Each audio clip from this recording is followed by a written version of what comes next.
right, this is Steve back again at Brucci's, and sitting in front of me is Dan. He has a nickname of Shifty Gears. I don't know, maybe he'll tell you something about that.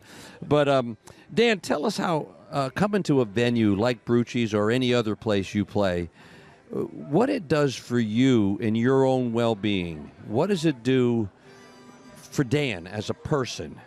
And maybe even share a little bit about when you're on stage and you're looking out at an audience, how do you connect with them through music? Because there's the distance from the stage to the audience. So let's start with that, okay? First of all, I'll go to your first question. I come to these, this has been my way of, my social life, basically, for the last many, many years, actually.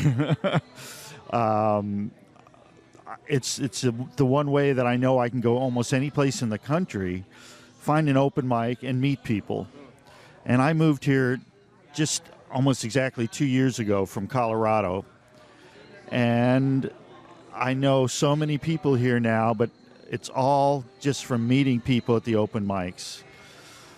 So it's a camaraderie, and you feel it when you said like you could be in Colorado doing this, Jacksonville, somewhere in between, and you've got a feeling even with somebody you've never met, and it's the music that's it sounds like it's the common denominator, the connector, the link. It's definitely the common denominator. As I say, it's been my social life, and about everybody that I know here now that I associate with outside of music, I have met through the music here. It's one thing that keeps me going. You know, I've been doing this for a long time, and it's been the one constant in my life. Bad times, it's the one thing I always had to fall back on. When my dad died back in 1970, I sat and played guitar for hours and hours and hours on end. And just, it's all I could do. And you're a songwriter as well.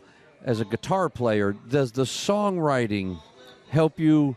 It sounded like when your father passed, the guitar helped you in that transition phase. Does your songwriting today do that same thing? Does it help you transition in life? Or is it not quite that serious, Steve? You know, it's just I'm having a good time. I got an inspiration while I was at the red light, and I'm writing a song. Most of my songs have been, or many of them have been kind of cathartic for me. Like I go through a breakup with a girlfriend or a wife or whatever. And some of the songs are sad, some of the songs are angry, but they definitely are my catharsis. And I am a songwriter. I've been writing for a long time.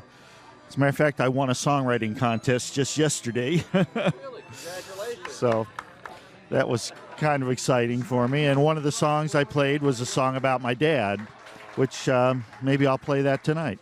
When you write your songs, you said sometimes it's cathartic, and when you've been on stage virtually all over this country, many locations.